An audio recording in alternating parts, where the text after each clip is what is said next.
皆さんごきげんよう、上川薫です。今回取り上げる話題は、バイデン政権が誕生したら一体世界はどうなってしまうのか、もちろん日本がどうなってしまうのか、この重要なことについて解説を行っていきます。今回の解説というのは私としては、やらないで済むのであれば、本当だったらやらないでよかった話です。しかし、現在の大統領選挙において、残念ながらトランプ大統領がこのまま2期目を突入するということはなかなか難しい状況になりつつあります。ですから、バイデン政権になったら一体何がどうなってしまうのかといったことについて話さざるを得なくなってきました。そして、テレビなどを見ていると、このバイデン政権に変わったらどうなるのかといったことについての解説が私は間違っているんじゃないかなと思う点があるので、非常に今回の説明というのは皆さんも聞いてほしいです。ですから今回の動画でまず最初に大事なポイントについてお話をしましょう。バイデン政権が誕生したら政経分離といったことが行われるはずです。この政経分離が一体何なのかというと、政治と経済は全く別ですよということに使われる言葉なわけですが、バイデン政権が中国に対してこの政策を取る可能性が高いのです。現在、テレビなどで行われている解説を見ると、バイデンは中国に対して非常に強い言葉を使って非難をしている。これは民主党というのが人権問題を非常に重要視していて、中国が行っているチベット、ウイグル、そして内モンゴルや香港の問題などで中国共産党が人々を弾圧している。このことについて強く批判するはずだから、中国に対する制裁なども強烈になるだろうというのが一つの解説として行われています。この言葉自体は別に間違っているわけではありません。民主党は人権問題について非常に重要視しており、中国の行っている人権弾圧についても決して無視しているわけではありません。ところがここで非常に重要なのは、強い言葉で非難することと、では中国に対して強く出る、いわば実力行使に出るかといった話は実は全く別なのです。政治的においては人権問題を非難しつつも、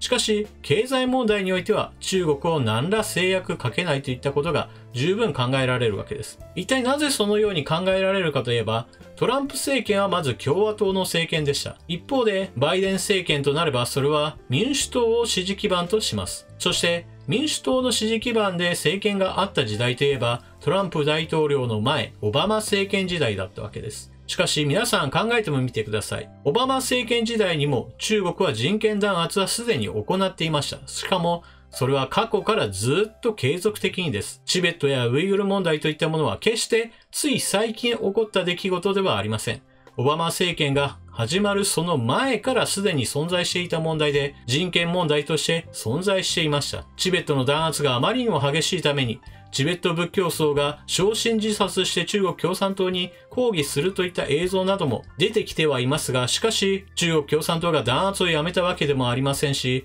アメリカがそのことに関して中国に対して強硬政策に出たといった話などは聞いたことがありません。ですから民主党政権であれば人権問題に非常に強く抗議するから、バイデン政権はトランプ政権よりもより強く中国に制裁を科すなどという解説というのは全くの間違いである可能性が非常に高いのです。なお大統領選挙中においても、バイデン候補は中国に対しては当初は中国はあまり脅威ではないという話をしていました。しかし、中国に対して甘いということが一つウィークポイントとなり、そのことが批判されると、一転してトランプ大統領に寄り添うような形で、中国は非常にけしからんという方向転換を行いました。ですから彼自身の本音としては、中国に対して強く当たる気はないけれど、政治上においては必要だから中国を批判するという態度が最もふさわしい解説でしょう。また、今回の大統領選挙で明らかになった点は、民主党というのは非常に社会主義を重んじています。バーニー・サンダース候補が非常に有力であったことからもわかるように、まずは国内の政治上において格差の是正問題であるとか、企業は悪である、敵であるといった思想というものが非常に影響力を持っています。バイデン政権に変わった場合においても、この政策やもしくは影響力といったものは引き続き政策へと反映されるでしょう。もしくは GAFA、Google や Amazon、Facebook、Apple といったこれらの企業が大儲けすることは悪であるとして増税を課し、もしくは事業については独占禁止法などを用いてなるべく事業を分割するような形で企業力を削ぐかもしれません。また、格差是正のためという言葉を利用して資産家などを中心にして増税を行うというのも一つの目玉政策となるでしょう。この格差是正というのは日本においても非常に人気がある言葉で、私自身も格差を是正することに反対するわけではありません。もちろん、できれば格差が是正された方が良いに決まっています。ですが問題なのは、ほとんどの場合そうした総論としては良いのだけど、やり方としておかしいですよ、もしくはやり方として強硬すぎるといったことが問題になるものです。アメリカにおける民主党というのは、社会主義勢力の影響力が強すぎるために、そうした多くの国民にとって本当の格差是正につながるのかわからない、いわば経済力の減退を招くような政策を強硬に打ち出してしまう可能性があるのです。そしてこの格差是正問題に一つ重要なポイントがあります。それは、福祉政策をもしも充実させようと思った時に、企業やお金持ちからお金を取るだけでは十分ではありません。そこで考えられるのが軍事費の削減です。アメリカの軍事費というのはまさに世界中の国々よりもはるかに多い水準ですから、これを削減しようというのはまさに民主党政権としては打ち出の小槌となります。そしてアメリカの軍事費が下がるということは、同じように世界各国におけるアメリカの影響力、軍事的な力というものの影響が下がるわけですから、他の国、日本などにも影響は避けられない話なのです。それでは他の国への影響もありますよという話になったわけですから、今度は海外や国際関係についての変化について解説を行います。まず、バイデン政権が勝った場合は、一体どのような外交政策の変更があるか。こういった解説を行われるときには、まず第一に、トランプ大統領の時にはアメリカ第一主義というものがあって、これが変わるとしたら、国際協調路線へと変わるというのが主だった解説です。これ自体は私は正しいと思いますが、しかし大きな問題があります。なぜならば、ルールにのっとった国際協調というのは実は話し合いがメインとなり、そして話し合いがメインとなると大きな議題について進行が遅れてしまうという問題を抱えています。ましてやどこかの国に対しての強硬な政策というものは非常に取りにくくなります。対中国政策という一点に絞れば、国際協調の中において中国に対して強く当たるべきだという考えがあったとしても、世界中の国々がそれを支援するわけではありません。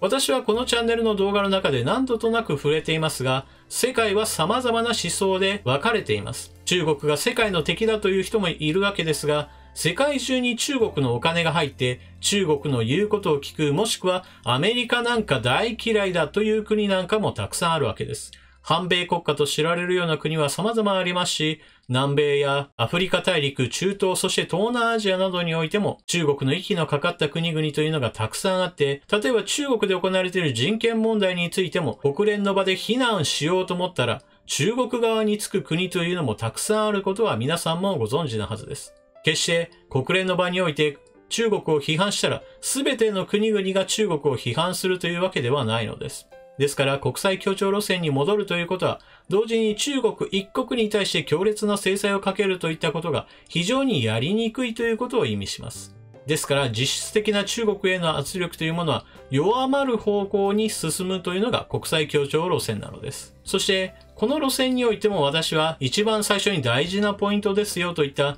政経分離の話が出てきます。中国に対しては批判するというのはあくまでも政治的には行われつつも、経済活動そのものについては一切止めないようなことになるでしょう。このことが止まらないのであれば、中国はこれまで通り見つからない範囲、もしくは見つかっても構わないからという形でスパイ経済というものを実行し続けるでしょう。それこそ千人計画などで中国は世界各国から情報や機密情報を盗んできて自国の発展につなげるという行為は継続されることとなります。また WTO のような国際的な機関においても中国は自称開発途上国であるという立場を取り続け、後進国であるかのように装うことによって得られる利益というものを最大限使っていくでしょう。トランプ政権はこの WTO における中国の制度の悪用といったものを批判していたわけですが、バイデン政権に変わったらその批判というものが大幅に減少する可能性があります。そして最後のポイントとして日本への影響についても解説を行います。バイデン政権に変わった場合は軍事費を下げますよ、そして国際協調路線に戻りますよという解説を行いました。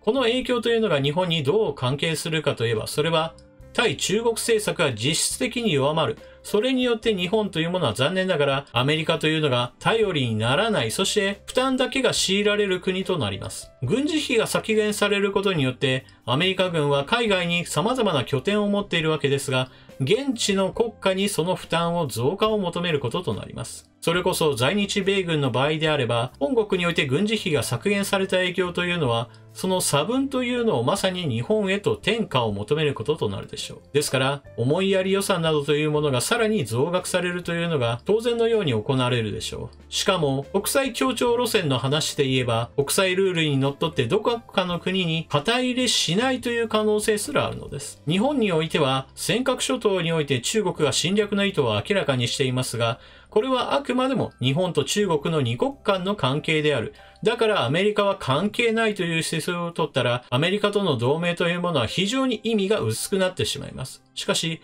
バイデン政権に変わった場合、こうした国際協調路線や国際ルールを遵守するといった姿勢というのが、残念ながら日本にとってはマイナスにしか働かない可能性があるのです。そして日本だけではありません。この悪影響というものは台湾などにも及びます。トランプ政権の時代において台湾というのは民主主義を守るためには欠かせない国の一つだったわけですが、そのためには中国の圧力というものに耐えなければなりません。ですからトランプ政権においてはまずビジネス面としてもうまいし、そして台湾を守るためにも良いという意味で積極的に兵器の売却が進められてきました。戦闘機にしても戦車にしても対艦ミサイルにしても様々な兵器といったものが台湾へと売却が決定されました。アメリカの議会においては中国の勢いを抑えなければならない、台湾を守らなければならないという共通意識が民主党でも共和党でもありました。ですからこのような動きに対して決して反対の意見があったわけではありません。ですが、こうしたアメリカの議会の